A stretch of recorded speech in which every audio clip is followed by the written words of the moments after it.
After a long gap of not recording any podcast episodes, I think the last one was published more than a year ago, I am back today with a special episode on International Women's Day.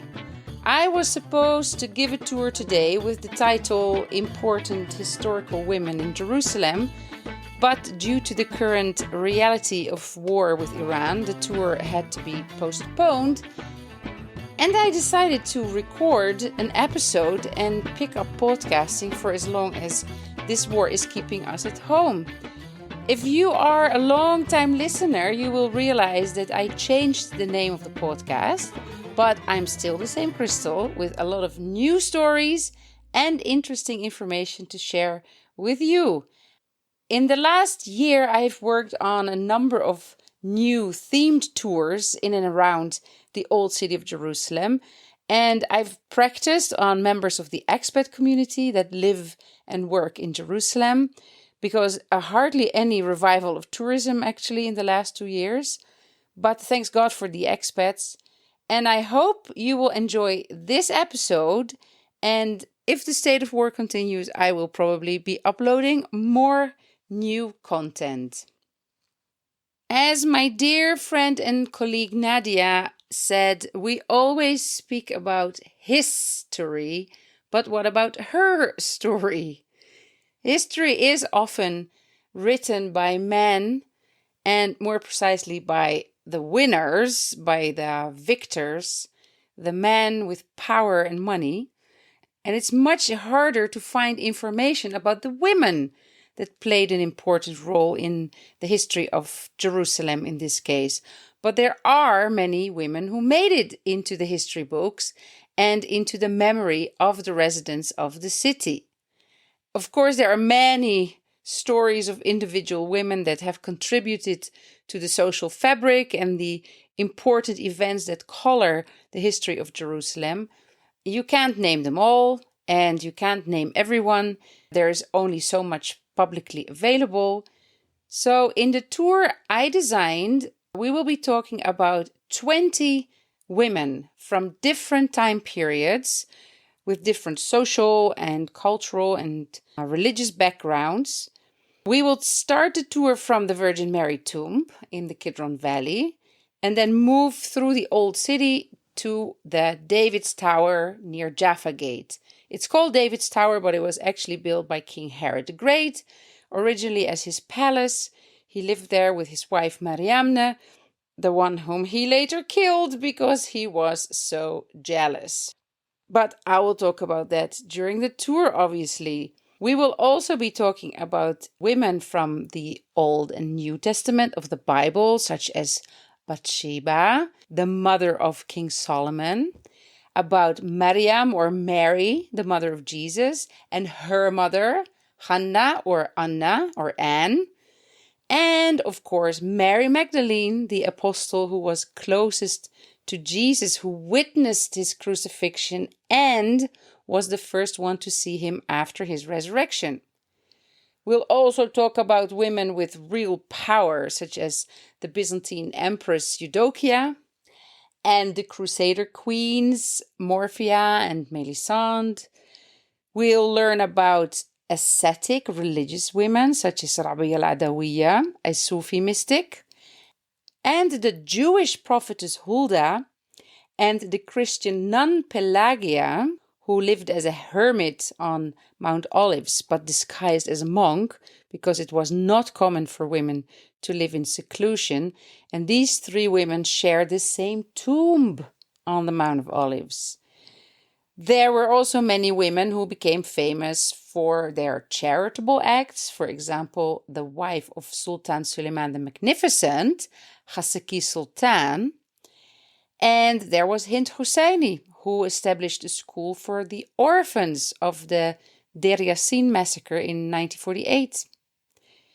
The tour is mostly about historical women, but we will talk about one woman who is still living in the old city in Jerusalem, who is a great inspiration. She's part of the Domari gypsy community, and against all odds, she has successfully established a center to support her community. Her name is Amun Slim. So let's dive into some of the history, some of the stories of these women, but not all of them, because I want to keep some for you when you come and join the tour of the women in Jerusalem, inshallah, in the future.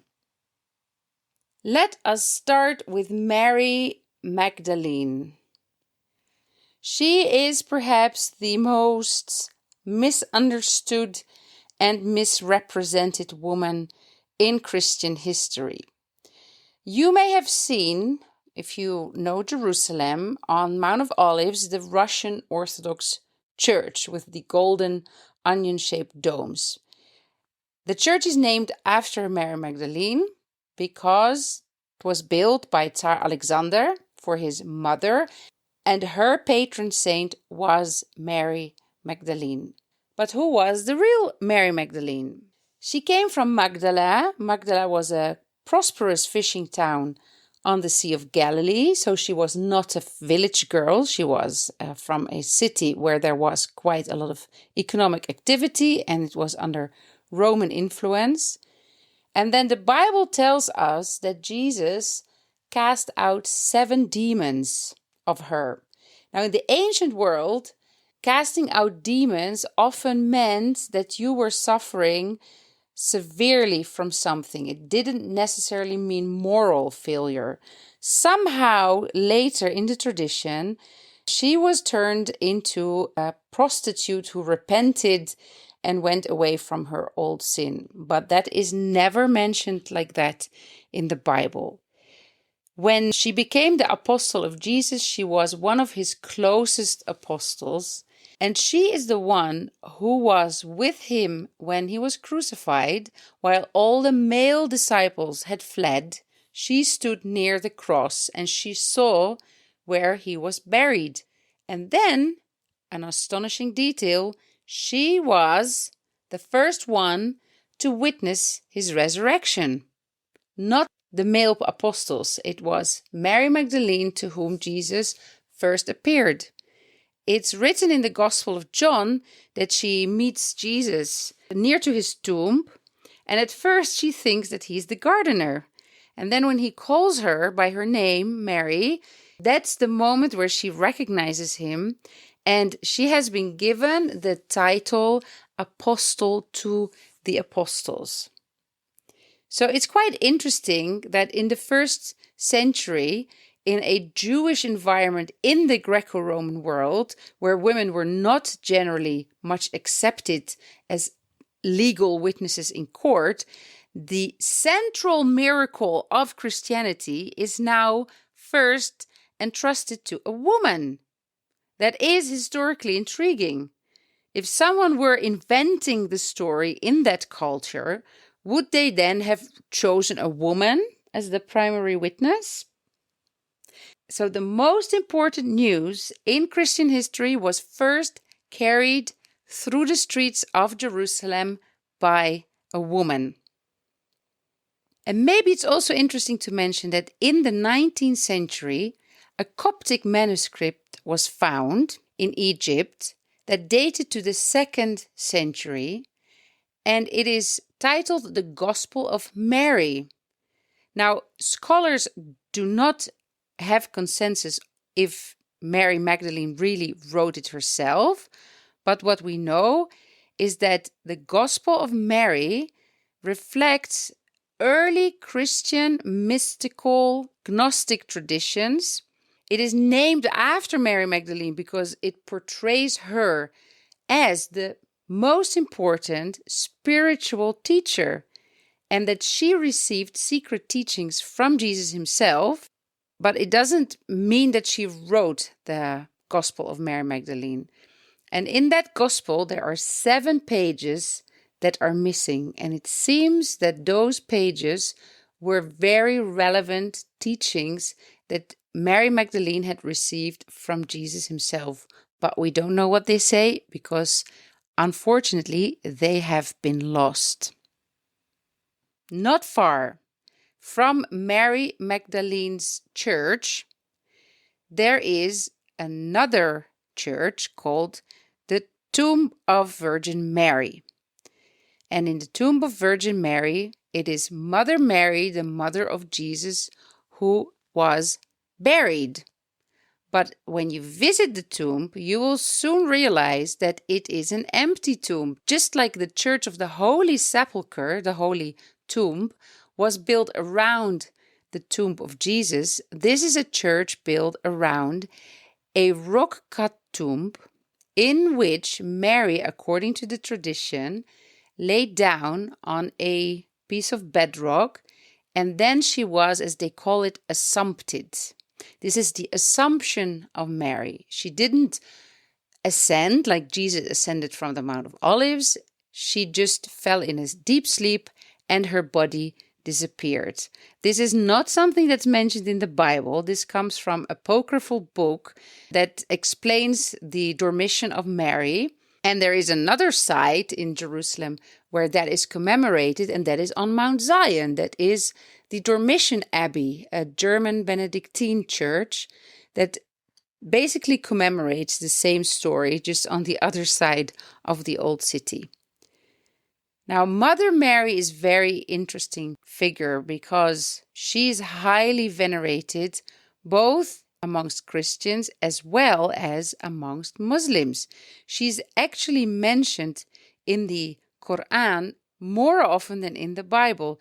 In the Bible, Mary is mentioned 19 times. In the Quran, Maryam, is mentioned 34 times by name, twice as much almost. She's actually the only woman mentioned by name in the Quran.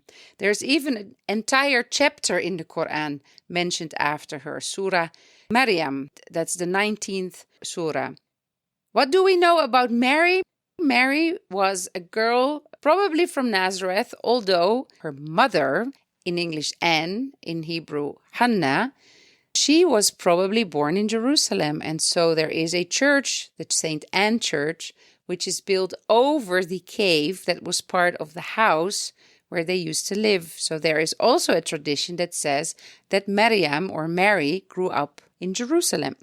We know that according to the tradition, she was in Nazareth when Angel Gabriel visited her and told her that at a very young age, she wasn't even married yet to Joseph, that she would bear a child. And she just courageously said yes to that, which is quite intriguing also. She didn't question it. She didn't complain. She just accepted this new reality. And then she went with Joseph, when she was far into her pregnancy, to Bethlehem. And that's where she gave birth to Jesus. And then the angel warned them that Herod the Great wanted to kill their son. So they had to flee and they became refugees. So Mary was a refugee in Egypt for 2 years until they could return when King Herod the Great had died. And then we don't read a lot about Mary. We do know that when Jesus was 12 years old, they went to the temple in Jerusalem. And by the end of the day, they had left to the north to start walking back to Nazareth. And then they realized at some point that they missed and lost Jesus. And for a mother, that must be very hard. And when they went back to Jerusalem and they found him in the temple, she said something very motherly. "Son, why have you treated us like this?" She took it very personally. While Jesus was teaching, he was 12 years, but he had a lot of authority and he was teaching in the temple. We also know that Mary basically instigated the first miracle that Jesus did in the town of Cana, where he turned water into wine during a wedding when the wine had run out. And that was, of course, scandalous. So she told him to do something about it. And he said, "But I am not ready yet. It's not my time yet." But, motherly authority. And she convinced him and he did his first miracle in Cana. And then, of course, she watched her son being crucified, which must have been a most heartbreaking event. She was present at his crucifixion, but she also trusted in his resurrection. When you visit the tomb of Virgin Mary, you'll be entering into the crypt of a Crusader church, of which the upper part no longer exists. You'll go down a long stairs, and then you'll find the empty tomb of Virgin Mary. And just behind the tomb, there is a beautiful icon of Mother Mary and Jesus, which has a miracle story of its own, which I'll tell you when you join one of my tours. In the same church, as you go down those stairs towards the tomb of Mary, there are two niches on the left and right, two small chapels.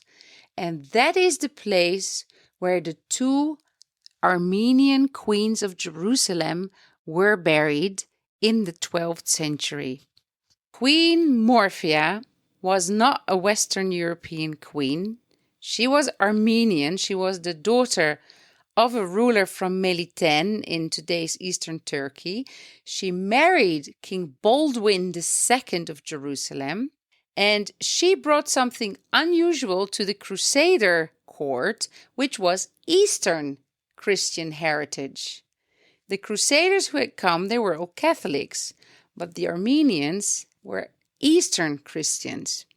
Unlike many Crusader marriages, this was not just a strategic marriage. Morphia became very influential. She did not have any sons, she only had daughters, which was in the medieval period considered a weakness. But she and her husband Baldwin, they did something extraordinary, and they prepared their daughter Melisende to rule over the kingdom of Jerusalem. Morphia herself was known for her diplomacy and her intelligence. And when Baldwin, her husband, was captured by Muslim forces, she personally organized the negotiations for his release. She acted as a strategist, and she chose to be buried at the tomb of the Virgin Mary. Her daughter, Melisende, was crowned as a queen in 1131, not as a consort, but as a ruling monarch, and that is rare in the 12th century. When her father died, she was ruling together with her husband, Fulk of Anjou, but tensions rose and Fulk tried to sideline her. But the notables of Jerusalem, they trusted in Melisende and they sided with her. And eventually she was the one who emerged as the true power of the kingdom of Jerusalem. And she governed for over 20 years. She did a lot of things. She built churches. She strengthened the fortifications, the walls. She supported a lot of monastic communities. And also in that time, the famous Melisende Psalter, which was a beautiful illuminated manuscript that reflected the cultural richness of her court, was produced. So she was not just a symbolic queen, she was a real political force. And when she died, she was buried beside her mother at the tomb of the Virgin. And so by resting beside the tomb of the Virgin Mary, Morphia and Melisende linked their rule to the most revered woman in Christianity. It was theology and politics intertwined. In Jerusalem, women were not only witnesses and mothers, they were also negotiators, rulers, and builders of kingdoms. Also on the Mount of Olives, we have a very special tomb. It is called the Maqam of Rabia al Adawiya, but there are two other women who are referred at the same place. It's right next to the Ascension Chapel that is visited by Christians, but that is under the Muslim Waqf. It is right next to the mosque, and it is known as the tomb of the Sufi mystic Rabia al Adawiya. Rabia al Adawiya was not originally from Jerusalem. She was born in Basra in today's Iraq, and this was in the 8th century.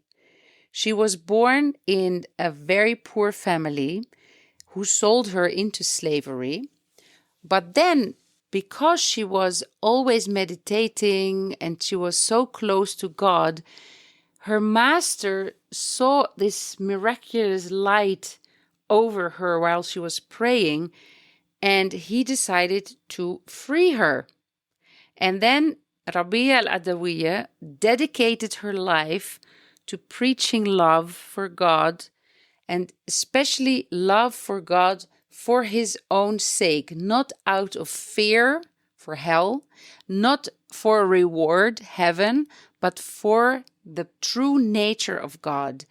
She famously said that she wanted to burn paradise and extinguish hell to remove any selfish motives for her worship of God. She refused many marriage proposals. She said, "My heart is filled with God. I have no room for others." And she lived in poverty, in solitude, but she became a renowned spiritual guide for many people. And she also wrote a lot of poetry. Many of her poems and quotes are still being read by Sufis all over the world. For example, this is a quote from Rabia al Adawiya. "Your prayers are your light. Your devotion is your strength. Sleep is the enemy of both.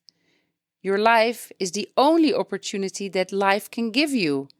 If you ignore it, if you waste it, you will only turn to dust." And she said, "I love Allah. I have no time left in which to hate the devil." Now, what's so interesting is that if you visit the Maqam for Rabia al Adawiya, a Maqam is a place where a holy saint of Islam is being venerated. It can be a place where the saint was actually buried, but it can also be a place where the saint spent time, passed by, was meditating, was teaching. So it is a place of veneration. And inside there is a cenotaph, which means an empty tomb. And there are very few people who believe that Rabia al Adawiya was really buried there, but she is venerated there. But there are also others who come there or who venerate that place, and that is for the Jewish tradition, the prophetess Huldah. And Huldah is one of 7 female prophets that are mentioned in the Old Testament of the Bible, in the Torah. She was consulted by the king of that time for advice when they found in the temple a text, and they wanted to verify if this text was indeed the law of Moses that had been given by God and that had actually gone lost. So they went to Huldah the prophetess to verify that this was truly the word of God. She lived in the 7th century before Christ. I have been there and seen Russian Orthodox nuns coming in, and they came to venerate the nun Pelagia, who was originally a wealthy, famous actress and singer in Antioch, who lived a life of a lot of luxury and sin. But after she heard a sermon by Bishop Nonus, she experienced a profound conversion and repented for her sinful life. She donated all her possessions to the poor and then dedicated herself completely to God. And she wanted to move to live as a hermit on the Mount of Olives, but that was very uncommon for women to do. So what did she do? She dressed as a monk and she went by the name Pelagius instead of Pelagia. She lived a very ascetic lifestyle. It actually killed her. Eventually, she stopped eating. And when she died was the only moment when they found out that Pelagius was actually Pelagia. So 3 women of 3 different faiths are venerated at the same place on the top of the Mount of Olives. Now let me take you from the Mount of Olives into the Old City, and let's talk about Khassaki Hürrem Sultan. Khassaki Hürrem Sultan, which means the Sultan's own joy, was actually from Eastern Europe, from the area that today is Ukraine. She was known as Roxolana. And that was probably a nickname that was given to her because she came from Ruthenia. And in 1502, in the early 16th century, she was taken from there and she was brought to the harem of the Ottoman Sultan. When he got to know her, he liked her company so much that he decided to do something very unusual, and that was to marry a woman from his harem. And so she was granted the title, the imperial title, Khassaki Hürrem Sultan, and that means the Sultan's own joy. Now, she's never been to Jerusalem, but what she did was that she gifted a lot of money as an endowment to establish an Islamic orphanage, school, mosque, a pilgrim's rest place for those pilgrims coming from abroad to visit Al-Aqsa in Jerusalem, and a soup kitchen, a takiya, where they would serve soup for free for the poor. She even wrote up the recipe for the soup, what it should contain. It needed to have grains, it needed to have chickpeas, and it needed to have a lot of clarified butter so that people really could fill up their stomachs. For this project, she bought a big house that had been built, also for a woman, for Sit Tunshuk, as she is known. And Sit Tunshuk, we don't know much about her.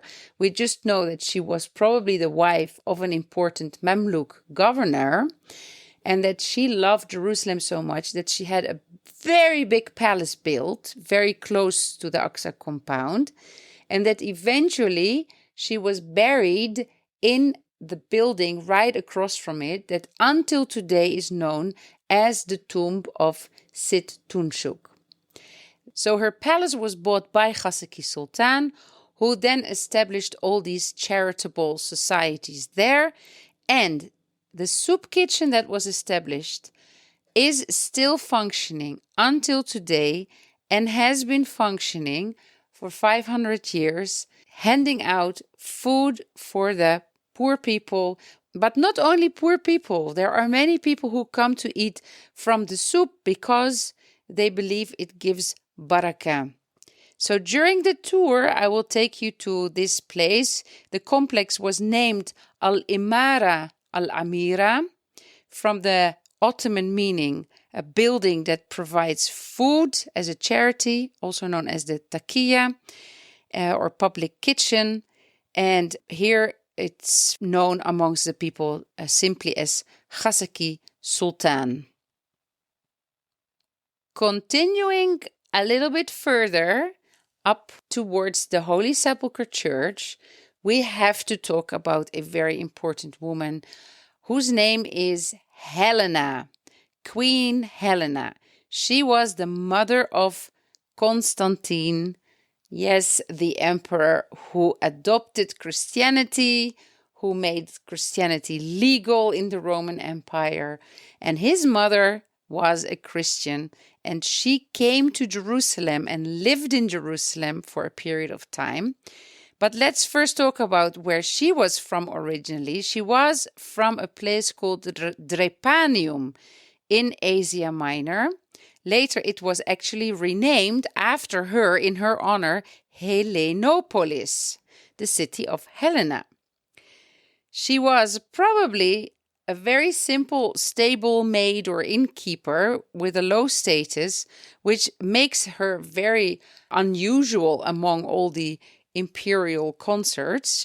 But she met Constantius, the father of Constantine, when she was around 20 years old. We don't know if she was actually his wife or his concubine, but she did give birth to Constantine.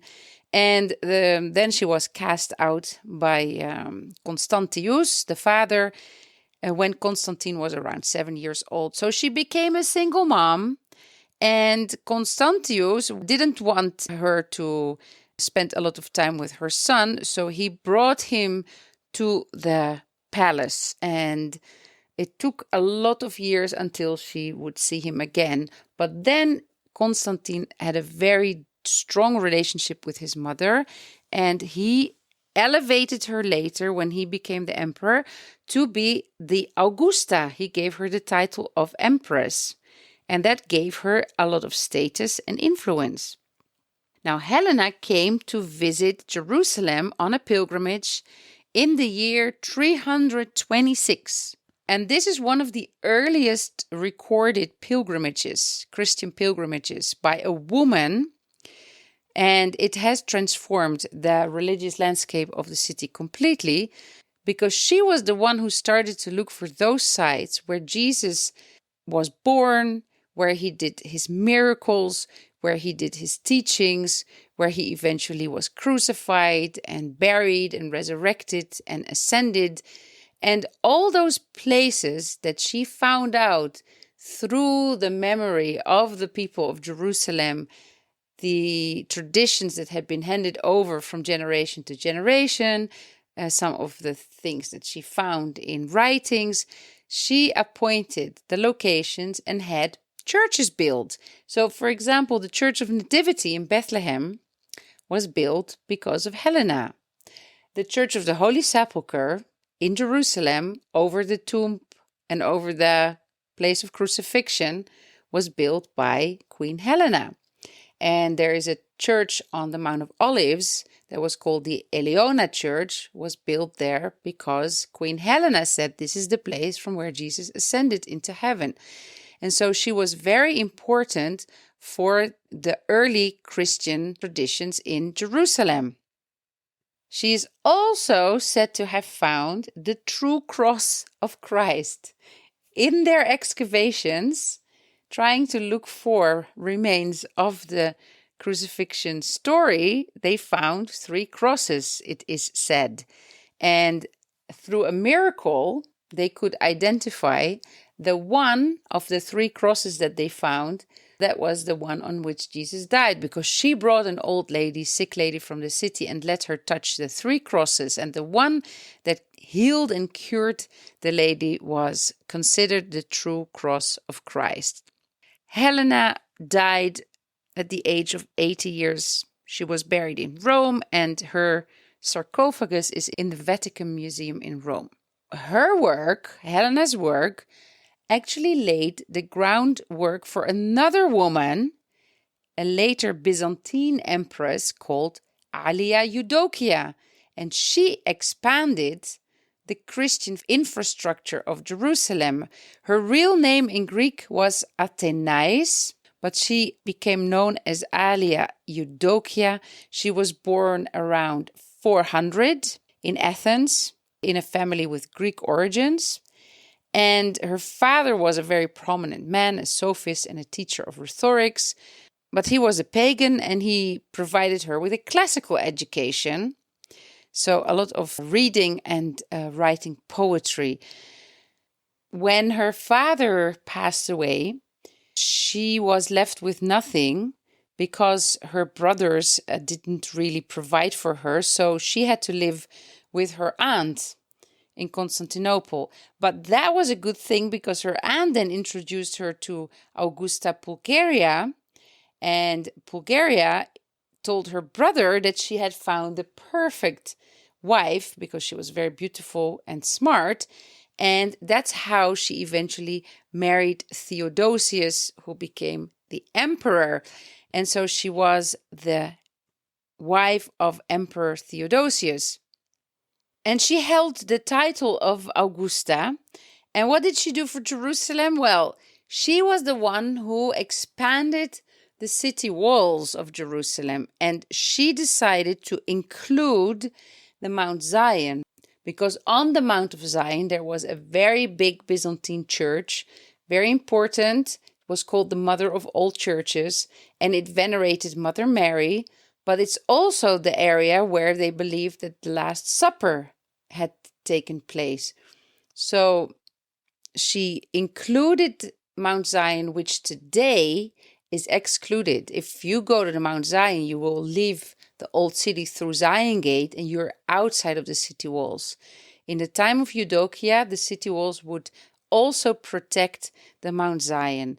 She funded a new church near the pool of Siloam in today's Silwan. Actually, Silwan comes from the pool of Siloam, which was the pool mentioned in the Bible where Jesus healed a blind man. So the pool of Siloam became known for this story of miracle, and that's where she funded a church. Eudocia also made Jerusalem more accessible and attractive for pilgrims that were coming from the Byzantine Empire by creating all kinds of infrastructure and religious buildings and hospices and public works. And she wrote Christian poetry in Greek, often reflecting her devotion and the spiritual significance of the city of Jerusalem.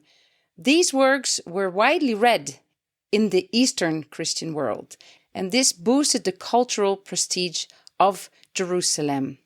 Eventually, when she fell out of favor at the court of Constantinople, she moved to live permanently in Jerusalem. And she was also buried in the city, probably near the St. Stephen Church that was north of the Damascus Gate. And now for the last woman that I want to discuss during this, let's say, virtual tour. These were definitely not all the women that I would discuss during the real tour, but I think this is enough for a podcast. Let's talk about a woman who lived in the last century, and her name was Hind al Husseini. Hind al Husseini was a Palestinian educator, social worker, and an activist from the very well-known family of al Husseini. She was a teacher. She did women's social work, all sorts of campaigns like literacy campaigns. She was active in charity organizations in Jerusalem and in sewing centers. And in April 1948, just as the British Mandate was ending and there was war in Palestine, Hind was walking through the old city of Jerusalem on her way to a meeting when she passed by the area near the Church of the Holy Sepulchre and the Omar Mosque. And then she noticed something that stopped her in her tracks.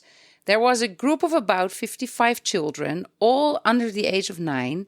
They were wandering in the streets alone. They were exhausted. They didn't have shoes. They were in their pajamas and they were terrified. Then she found out that these children were children who survived the Deir Yassin massacre, which was a brutal attack that happened earlier that month, and it had left their families dead, and they had no home to return to. Their homes were destroyed, so they had made their way alone into the old city of Jerusalem looking for shelter. And when Hind asked them where their families were, they told them that they had no homes to return to, that their parents' relatives had been killed. And without any hesitation, Hind took action. She first rented 2 small rooms in the old market area, Souk al-Husr. She brought the children there and visited them every day. She brought food, she brought clothes. But the city was also dangerous still. Some areas were being shelled. She brought them to a nearby convent. They agreed to take the children temporarily, which was good because the rooms she had rented were just later bombed. So that underscores how difficult the situation was. And then after the ceasefire, she made a very bold decision. She brought all these children into her own family home. It was a large house in Jerusalem that was built by her grandfather. She herself had been born there. And she formally founded an orphanage in that home that was called Dar al-Tifl al-Arabi, the Arab Children's House. It was not just a shelter. She raised funds locally and internationally and established a full educational institution with a kindergarten, primary schools, later also secondary levels. It became one of Jerusalem's most important educational and social institutions. After 1967, the school shifted to be primarily a girls' education, with only preschool boys and very young boarders. She also founded a college for women, Hind, in 1982. And she was very much committed to education and women's empowerment. The story of Hind al Husseini and the orphanage became known more widely through a film called Miral that was based on a novel by Rula Gibral, a former student of the school. And that was in 2010. So actually, until now, at least 2 films have been made about her work. So there is a film called 138 Pounds in My Pocket by Sahira Dirbas from 2009. And then there is Miral from 2010. Hind Husseini has been called the heart of Palestine, the mother of orphans, and also Mother Teresa of Palestine. That's it for now. I wish everybody a very good Women's Day, and I hope you enjoyed listening to this episode. If you enjoyed it and if you want to support me, because in these times of war, as a tour guide, we don't have any income, then I would highly appreciate if you went to my Ko-fi page where you can buy me a coffee, as they call it, and I will add the link in the show notes. And if this situation continues, then I will be uploading more episodes in the near future.